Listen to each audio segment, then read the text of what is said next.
नमस्कार दोस्तों, मैं सत्यम मिश्रा आप सभी का टेक रनर्स के यूट्यूब चैनल पे स्वागत और अभिनंदन करता हूं। दोस्तों आपको बता दें कि मेरे द्वारा आप सभी का जो बिहार सुपर टेट होने वाला दोस्तों उसकी तैयारी बिल्कुल फ्री में करवाई जा रही है। बस आपको एक काम करना है दोस्तों, चैनल को सब्सक्राइब करना है, बेल आइकन को दबाना ताकि मेरे द्वारा डाले गए प्रत्येक वीडियो का नोटिफिकेशन आपको मिलता है। दोस्तों मेरे द्वारा दोस्तों 3 प्रैक्टिस सेट आपको बता दें कि सीडीपी के डाले जा चुके हैं। इसके अलावा दोस्तों आज से हिंदी के भी प्रैक्टिस सेट स्टार्ट किए जा रहे हैं। ठीक है, अगर आप मेरे चैनल पर नए हो या चैनल को पहली बार विजिट कर रहे हो तो चैनल को सब्सक्राइब कर ले ताकि मेरा डाले गए प्रत्येक वीडियो का नोटिफिकेशन आपको मिलता रहे। चलिए स्टार्ट करते हैं आज की क्लास का पहला प्रश्न। यहाँ पे पूछ रहा है कि गाय कौन सी संज्ञा है। आपको बता दें कि जो बिहार में सुपर टेट होने वाला दोस्तों, बिहार टेट जो बीपीएससी के द्वारा कंडक्ट करवाया जाएगा उसमें हिंदी में दोस्तों क्या पूछा जाएगा, गद्यांश पूछा जाएगा, गद्यांश प्लस पद्यांश। उसके अलावा दोस्तों इन सब से गद्यांश पद्यांश से रहेंगे और इसमें दोस्तों आपको बता दें कि दोनों में मिला के खेल किसका रहेगा, व्याकरण का खेल रहेगा दोस्तों। ठीक है,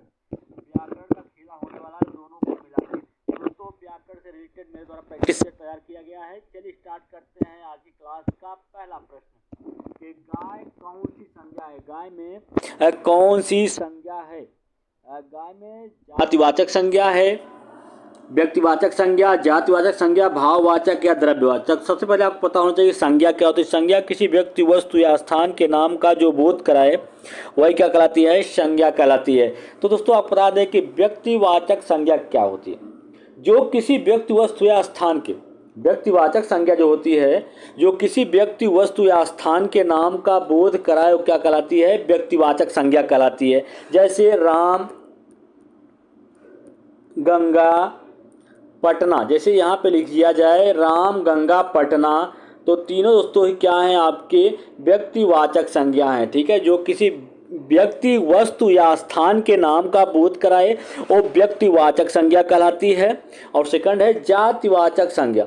जातिवाचक संज्ञा क्या होती है, जो संज्ञा एक ही प्रकार की वस्तुओं का बोध कराए वो क्या कहलाती है, जातिवाचक संज्ञा कहलाती है। जैसे यहाँ पे नदी लिख दिया जाए, पर्वत लिख दिया जाए, ठीक है, तो ये क्या हो जाएगा, यहाँ पे जातिवाचक संज्ञा हो जाएगी। लड़की लिख दिया जाए, लड़का लिख दिया जाए, ठीक है, सभी क्या होते हैं, जातिवाचक संज्ञा का बोध कराते हैं।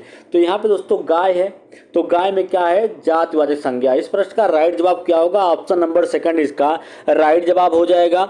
चलिए जान लेते हैं कि भाववाचक संज्ञा क्या होती है। भाववाचक संज्ञा क्या होती है, जो संज्ञा किसी भाव, गुण, दशा, जो संज्ञा किसी भाव, गुण, दशा का बोध कराए वो क्या कहलाती है, वो भाववाचक संज्ञा कहलाती है। जैसे क्रोध, मिठास, ठीक है, क्रोध हुआ, मिठास हुआ, ठीक है, ये सभी क्या हैं आपके, ये हैं भाववाचक संज्ञा। इसके अलावा यौवन अवस्था हो गई दोस्तों, बुढ़ापा हुआ, ये सभी क्या होती हैं, भाववाचक संज्ञा होती हैं। चलिए अगले प्रश्न पर चलते हैं। प्रश्न संख्या सेकंड है या प्रश्न संख्या 2 है। कह रहा है कि लड़का दौड़ता है। इस वाक्य में लड़का किस संज्ञा का उदाहरण है।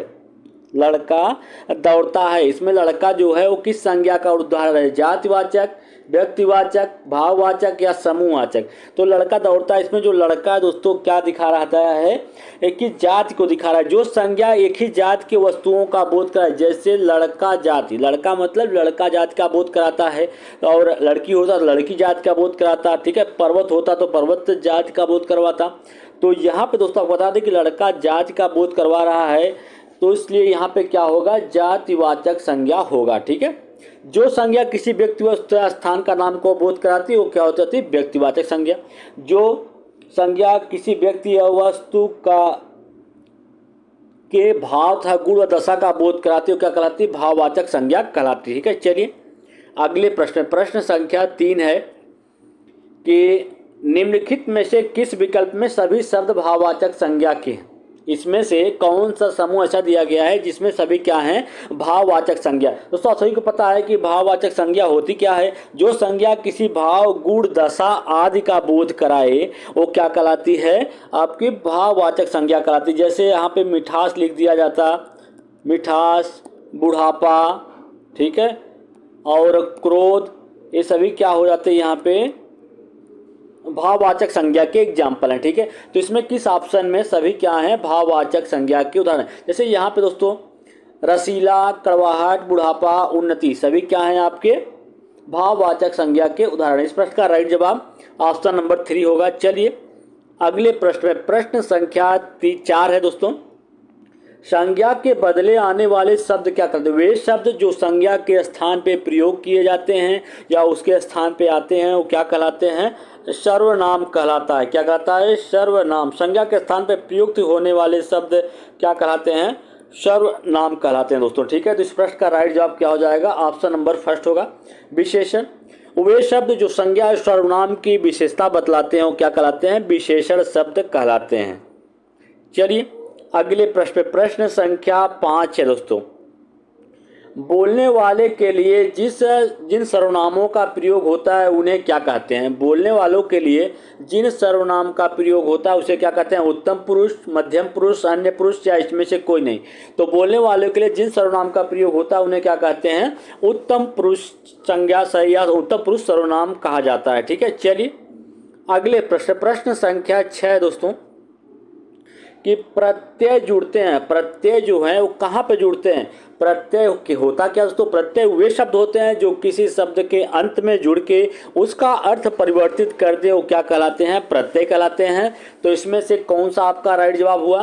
प्रत्यय शब्द के अंत में जुड़े, शब्द के शुरुआत में, शब्द के शुरू तथा अंत दोनों में, उक्त में से कोई नहीं। तो प्रत्यय वे शब्द होते हैं जो किसी शब्द के शुरुआत में जुड़ के अंत में जुड़ के उसका अर्थ क्या करें? परिवर्तित कर दें, वो क्या कहलाते हैं? प्रत्यय कहलाते हैं। और शब्द के शुरुआत में जुड़ने वाले शब्द को क्या कहते हैं? उपसर्ग कहा जाता है। और कभी कभी पूछ जाता है कि उपसर्गों की संख्या कितनी होती है, तो टोटल उपसर्ग कितने होते हैं? 22 होते हैं। ठीक है दोस्तों, चलिए अगले प्रश्न, प्रश्न संख्या 7 है या 7 है कि खिलौना शब्द में प्रत्यय लगा।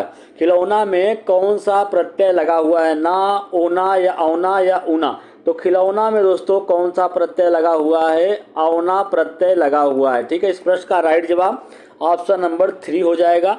चलिए अगले प्रश्न पे, प्रश्न संख्या 8 है दोस्तों। करा है कि मंद प्रत्यय प्रयुक्त हुआ है। मंद प्रत्यय कहाँ पे प्रयुक्त हुआ है? मंद गति, मांद में, मंद बुद्धि या अकल मंद में। तो आपको बता दें दोस्तों, आप सभी को पता है कि प्रत्यय क्या होता है? वे शब्द जो किसी शब्द के अंत में जुड़ के उसका अर्थ परिवर्तित करे वो प्रत्यय कहलाते हैं। तो मंद प्रत्यय कहाँ पे लगा हुआ है? अकल मंद में। चलिए आगे चलते हैं दोस्तों अगले प्रश्न पे, प्रश्न संख्या 9 है। संतोष शब्द में कौन सा उपसर्ग लगा है? उपसर्ग क्या होता है? उपसर्ग वे शब्द होते हैं जो किसी शब्द के शुरुआत में जुड़ के उसका अर्थ क्या करें? उसका अर्थ ही परिवर्तित कर दें, क्या कहलाते हैं? उपसर्ग कहलाते हैं। इसमें से संतोष में कौन सा उपसर्ग लगा हुआ है? समधंतोष। ठीक है दोस्तों, तो ऑप्शन नंबर 2 इसका राइट जवाब हो जाएगा। चलिए अगले प्रश्न, प्रश्न संख्या नेक्स्ट है। कराए कि दैत्य प्लस अरि संधि विच्छेद कौन सा सही है? दैत्य प्लस अरि का संधि विच्छेद लिखा गया है, तो इसका सही संधि क्या होगा? मतलब इसका जोड़ क्या होगा? दैत्यारी होगा। क्या होगा दोस्तों? दैत्य आरी। तो इसमें क्या हुआ है आपको बता दें कि यहाँ पे अ है और यहाँ पे अ है, दोनों अ मिलके क्या हो गए हैं?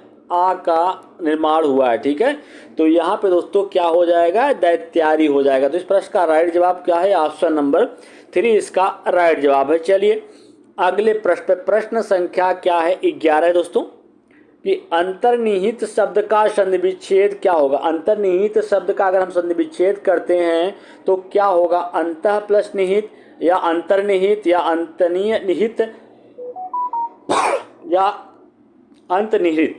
तो बता दें दोस्तों, इसका अगर हम संधि विच्छेद करते हैं तो अंतः प्लस निहित इसका क्या हो जाएगा? संधि विच्छेद होगा। और यहाँ पे किस संधि का प्रयोग हुआ है दोस्तों?